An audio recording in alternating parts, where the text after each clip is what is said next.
Would you believe that dinosaurs can be the key to connecting with your child? Listen in and I'll tell you all about it. Do you initiate conversations with your child, or do you wait for them to come to you? I'm here to tell you today why you initiating will be a game changer in your relationship. Make connection the focus, and cooperation will be the byproduct of that happening. Mastering connections will allow you to build a relationship with your child that will serve them their entire life. Welcome to the I Am Education podcast, where we explore transformative ideas for parents, educators, and anyone passionate about shaping the future of learning and humanity. Join us as we dive into the latest insights, practical tools, and inspiring conversations that empower both children and adults to thrive. Let's unlock the potential of education together. I am education for the love of learning. My name is Jason Alexander from I Am Education, and I'm here to dive into the world of early childhood. Now, connections. They lay the foundation for how children interpret their world. Imagine each connection a child has and experiences as pieces of a puzzle just coming together. This forms their understanding of the world.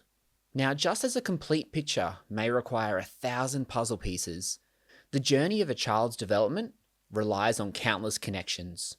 Each is as important as another in forming their view of the world. Want one simple way to change a person's perspective of their world? Change the connections that they experience with. Want to foster negativity? Provide strong connection to negative experiences. Child's playing basketball. You only scored one goal. Why bother playing? Ooh.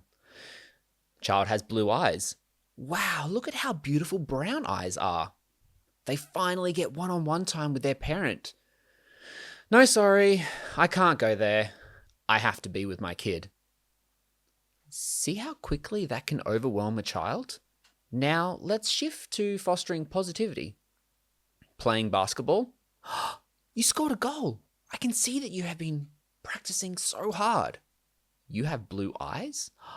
They look so unique. And they finally get one-on-one time with their parent. No, sorry, I can't go. I'm spending this morning with my child. Can you notice the shift? Sometimes it is just as simple as a slight variation in language.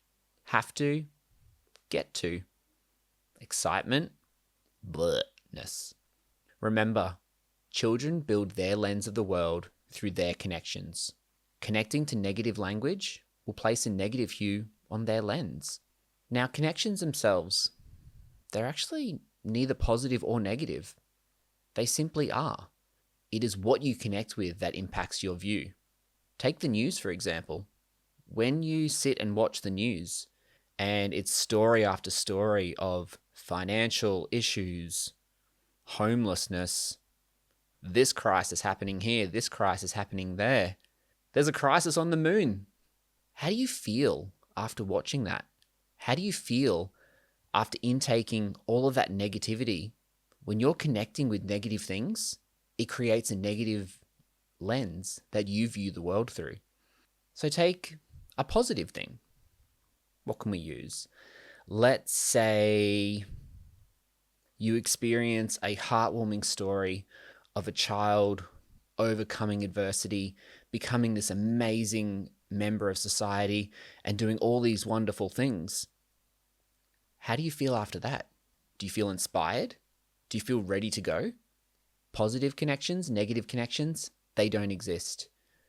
You're simply connecting to what is there. And now connections will serve a different purpose for children depending on their age. For infants, tiny little humans, connection is all about safety. There is very little that an infant can do without a trusted adult. And children at that age, they've got one simple way to let you know exactly what they want. And they're very clear on doing it. And it's the one noise that can project 1,000 different meanings. They cry. So it's up to us as the adults to be responsive to them, to figuring out what their cues are. And the only way we know this is through us developing connections with them. These connections, they're a two-way street.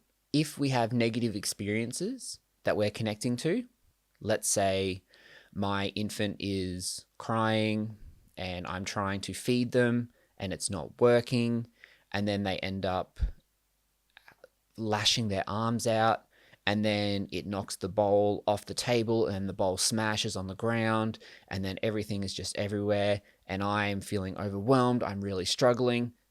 I'm connecting to a negative experience.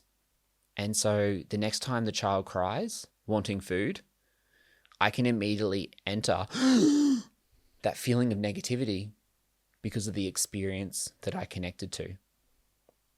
So as much as children are creating their world based on their connections, as adults, we are doing the same. Now back to ages. Now toddlers, they're fun. Their connection is based on exploration. They just want to touch everything. They want to open things. They want to close things. They want to see what happens if I put this on top of this. And ooh, that weird smelling thing over there, I wonder what it tastes like. Toddlers are connecting in their world through exploration. And as adults, it's important for us to give them the chance to explore, to be free, to explore, to discover what that weird smelling thing tastes like. Because if it doesn't taste good, they're probably only going to do it once. But let's be honest, they'll probably do it more than once. It's important for us as the adults in this situation to provide them with connections that foster their need to explore.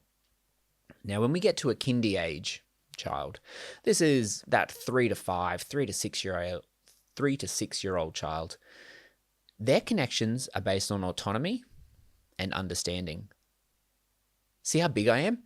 I can do all these things. I'm big, I'm strong, I'm so powerful. They want to have independence. So how do we do that as adults? We foster it. We connect them to self-help skills. Blowing your nose, wiping your bottom after you go to the toilet. All of these things, we want to give them the ability to connect with these skills because these are the skills that internally they need and they're desiring. And then understanding. One of my favorite things to do with children is when they ask you a really complex question. So let's just use, why is the sky blue? The simple answer, oh, it is. That's just blue. And for some children, okay, fantastic. That's all good. But for most children, no, but why? Why is it blue? Oh, it's because of the reflection off this, da-da-da-da-da. You go into the details of it, and a child loves it because they are connecting with understanding more about their world and where they stand within it. Now, moving on to our school-age children. This is for children ages 5 to 6, depending on when they start prep, up to about the age of 9. These connections are based on social understanding and belonging. They want opportunities to connect in a social setting. So notice how a lot of team sports tend to really kick off once a child starts school? There's a reason for that. Because children are innately wanting to connect with others on a social level. They're wanting to experience what it's like to be social, to create those social bonds, and also to figure out where they belong within them. So a child at this age will seek connections for them to be able to understand their space and place of where they are. Now on to our preteens. Preteens, 9 to 12 years of age. These children are connecting based on identity and intellectual exploration. They're trying to figure out who they are. Can you remember those times for you? Now, for myself, I went through multiple different music genres that I liked from the age of 9 to 12. And some of them I didn't actually like. I was just trying it out. But children at this age, they're connecting with who they are. They're trying to figure it out. Whereas previously, a child is figuring out how they can belong within a social group. Now they're actually figuring out who they are within that social group. And then intellectual exploration, they just want to know more. This is another stage where that connection on a deeper level is required. It was similar in the kindy age, the 3 to 5, 3 to 6 year old group. It's very similar in a preteen group. They're looking to connect to increase their intellectual exploration. So when we look at connection, it comes in two distinct forms. Connection to others. This refers to any connections that occur outside of the body. These connections shape social, emotional, and cognitive development. And then we have the connection to self. This refers to the connection a child has with themselves. These connections shape self-esteem, emotional regulation, and resilience. Now, both forms of connection are important, and they do work in with each other. However, I would argue that connection to self will impact a child more when we look at their whole development. If a child has a strong connection to their self, they're confident, they're resilient, they are ready to take on challenges. And when challenges appear, when they're exploring outside themselves, when they're connecting to others, say it's a social challenge, a cognitive challenge, an emotional challenge, a child that has a strong connection to themselves, they are more willing to take it on. Whereas a child that is more confident in connecting with others, connecting outside of their body, their sense of resilience, it's not quite there.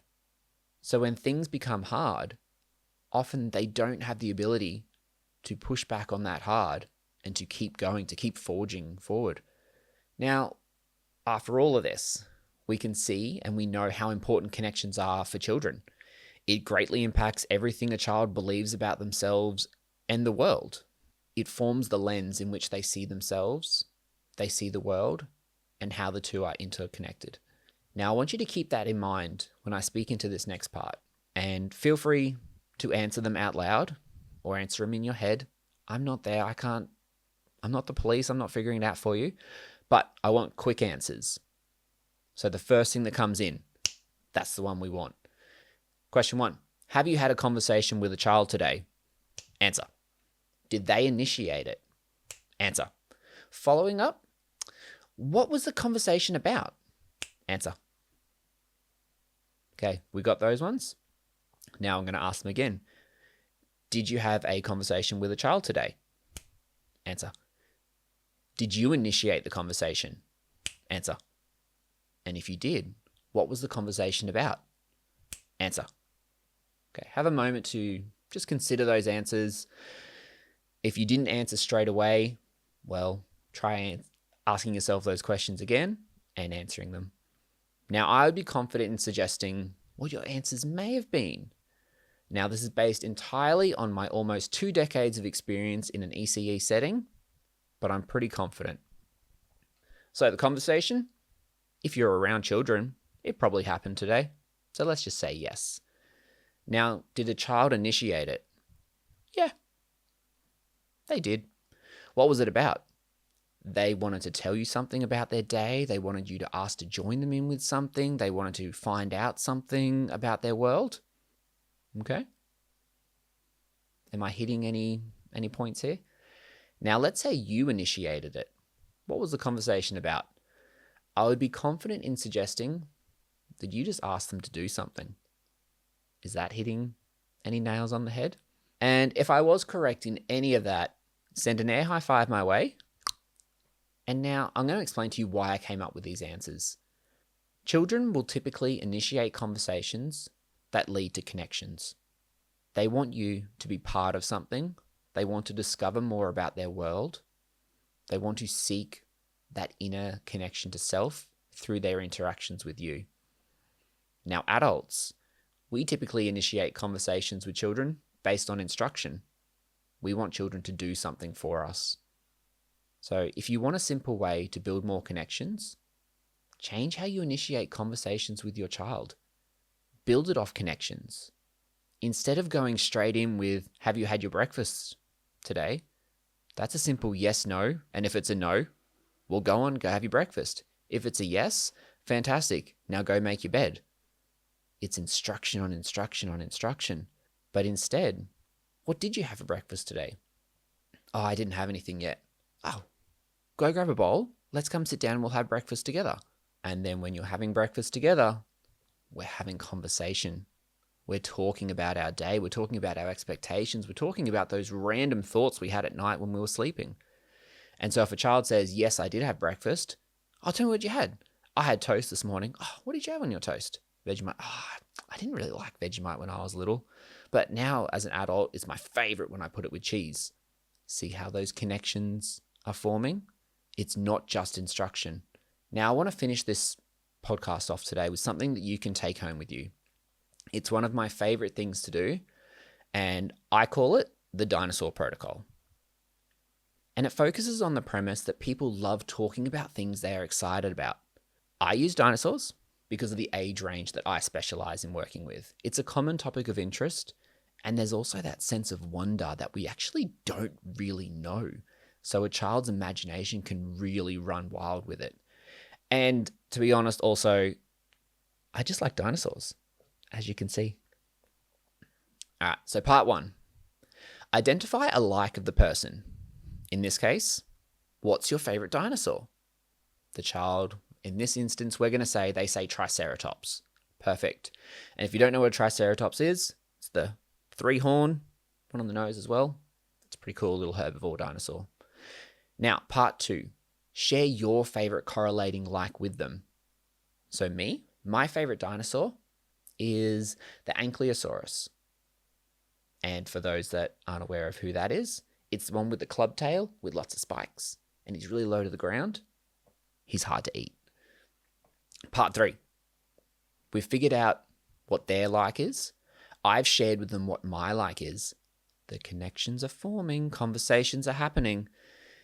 Now I want you to ask questions about the like of this child and actively listen to their answers. So we can ask questions. So tell me, what do you like most about the Triceratops? As I do that, I'm cleaning a window. I'm making dinner.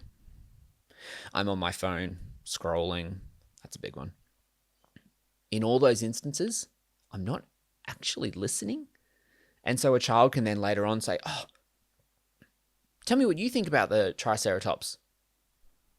Huh? What? What did you say?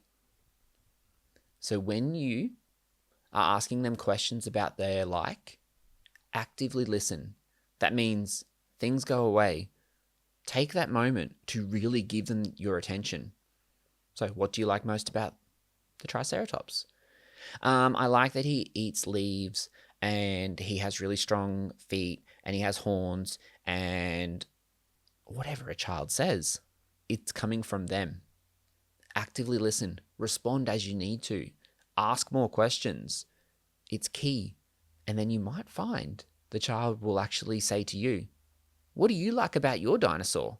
Because as we remember from earlier, children initiate conversations based on connection. They want to connect with you. And through learning about your favorite dinosaur, they're learning about the world. They're gaining information. Pretty important. Now, part 4. This part's really important. You need to be proactive as the adult in bringing the like up with the person. Wow, look at the rhino. He only has 1 horn. Wait, the Triceratops, how many horns does he have again? The child answers, they've got 3 horns. I wonder why the rhino only has 1 horn. Initiate conversation, be proactive in presenting it to a child, and allow that connection to flow. Allow connection, allow conversation. And then the final bit, part 5, continue to provide opportunities for the child to talk about their like. Remember to be active in your listening and remember details they tell you. If a child tells you that they love the Triceratops because once upon a time they saw a book that was written by a scientist and the dinosaurs in there were purple, so now they believe that Triceratopses are purple, lock that away in your brain. Remember it. When we're connecting with other adults, how do you feel if you have to continually remind your friend of a particular thing that you're doing? Does it make you feel big? Does it make you feel small? Does it make you feel connected? Because guess what? Adults, children, we're both humans. We are the same. Adults have just had more experiences and often more responsibilities and children are exploring the world for the first time. But they have the same needs, whether you are 4, 14, 24. Love, connection, support. It's a common need across all of those ages. So make sure when a child is telling you things that you are remembering it. That will tell them that they are seen, that they are heard, they are loved, and they are understood. And so at the end of the day, connection with your children is your responsibility. It's not going to automatically happen just because they're related to you. It's the same as every other relationship. You need to put in the time for it to grow, for it to be made stronger. And if you make connection the focus, cooperation will be the byproduct of that happening. Thank you for listening. If you found value in today's episode, please don't forget to subscribe, leave a review, and share it with someone who might benefit from these insights. And finally, what's your favorite dinosaur?